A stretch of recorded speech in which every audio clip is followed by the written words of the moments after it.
नमस्कार सांग मैंने केमती अच्छा आपण मैंने आज ये संध्यार छोट मिनी ब्लॉग टी आपन को स्वागत करुच्ची। आम आज बाहरी मो झीर जन्मदिन ड्रेस किनापी बेसी दूर गलुनी मो घर पाखे रिलायंस ट्रेंड को ही पलैलु। झी ये मॉल को बहुत थर जाइए मो सहित से मॉल विषय सबकि जानी तेणु से आगे दौड़ी दौड़ी पलि जाऊँगी आ मु पछरे थी ता पापा भी पछरे आसुले तो सी देखु केमती देखा मुँह एवं आम जाऊँ शॉपिंग करने कारण आउ 2 दिन रहा तार जन्मदिन देखु आगे जाकि से सिलेक्ट करीगला ड्रेस ता देहरे मत जो ड्रेसटे भल लगे मु धरली से भी गोटे ड्रेस धरला दुईटा जाक ड्रेस नहीं आम ट्रायल रूम गलु। फास्ट देखिलु ट्रायल रूमटा बिजी अच्छे किंतु तापरे पुणी ट्रायल रूम आम भैकेंट है।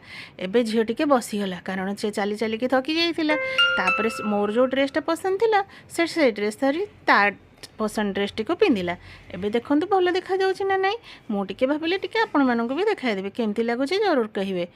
तापरे ता पापा भी आसी जाइथिले आमे से 2टा ड्रेस सिलेक्ट कला परे आउ 2टा ड्रेस पई तळ फ्लोर को गलु सेठी भी 2टा ड्रेस सिलेक्ट कलु झील से 2टा ड्रेस भी ट्राए कला से 2टा भी भल लगिला।